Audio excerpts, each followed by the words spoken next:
বন্ধুরা, আমাদের এখানে কিন্তু শুক্রবার রাত থেকেই খুব বৃষ্টি শুরু হয়ে গেছিলো। মানে সন্ধ্যে থেকেই বলতে গেলে বৃষ্টিটা শুরু হয়ে গেছিলো। বৃষ্টির সাথে না ঠান্ডা ঠান্ডা হাওয়া দিচ্ছিলো। যেহেতু বর্ষাকাল, এখন যখন তখন বৃষ্টি নেমে যায়। আর দিনের বেলাও তাই, মানে বৃষ্টির কোনো সময় নেই, যখন তখন বৃষ্টি নেমে যাচ্ছে, যখন তখন আকাশ পুরো মেঘলা হয়ে যাচ্ছে। যাই হোক, বৃষ্টিতে আমার খুব ভালো লাগে, তোমাদেরকে আগেই আমি বলেছি। আমি আমার জানলায় দাঁড়িয়ে দাঁড়িয়ে বৃষ্টির মানে এনজয় করেছি। দেখো,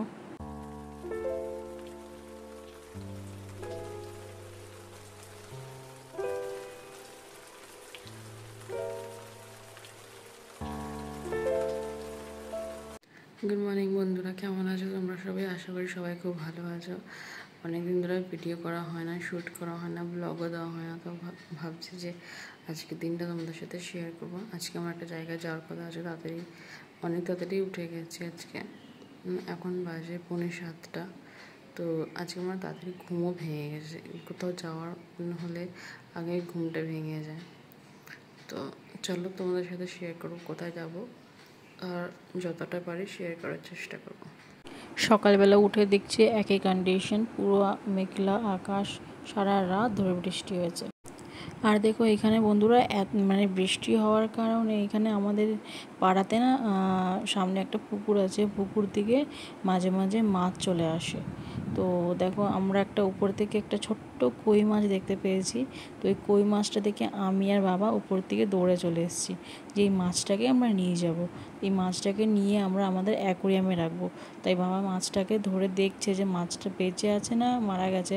তারপর একটু হাত দিয়ে দেখার পরে না, মাছটা বেশ ভালোই নড়ছে, মানে মাছটা বেঁচেই ছিল। তো মাছটা আমি আর বাবা ডিসাইড করলাম যে আমরা আমাদের অ্যাকোরিয়ামে গিয়ে রেখে দেবো। আর ওই অ্যাকোরিয়ামে আমরা রেখেও দিয়েছি।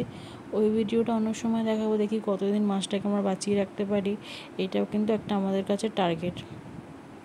আমরা কিন্তু দেখিনি, যেহেতু পাশের বাড়ি কাকিমা ডাকছিল, ওই জন্যই আসলাম। এখানে কাকিমাও দাঁড়িয়েছিলেন, পাশের বাড়ির কাকিমা।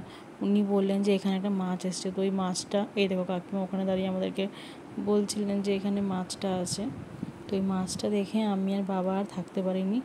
আমরা যেরকম অবস্থাতে ছিলাম সেরকম, মানে সেই অবস্থাতেই নিচে চলে এসেছি মাছটাকে নিতে। দেখো, সারা রাত বৃষ্টি, সারা দিন বৃষ্টি, সব কিছু ভেজা। আমাদের পাড়ায় কিন্তু এখন ভালোই জল জমে যায় বলতে গেলে।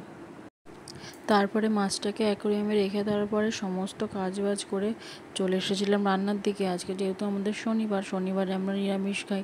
তো আজকে রান্না করেছিলাম ভাত, পটলের ঝাল, মূলো শাক ভাজা, ফুলকপির তরকারি, মুগ ডাল। তোমরা কারা কারা শনিবার নিরামিষ খাও, এটা আমাকে একদম কমেন্টসে কিন্তু অবশ্যই জানাবে।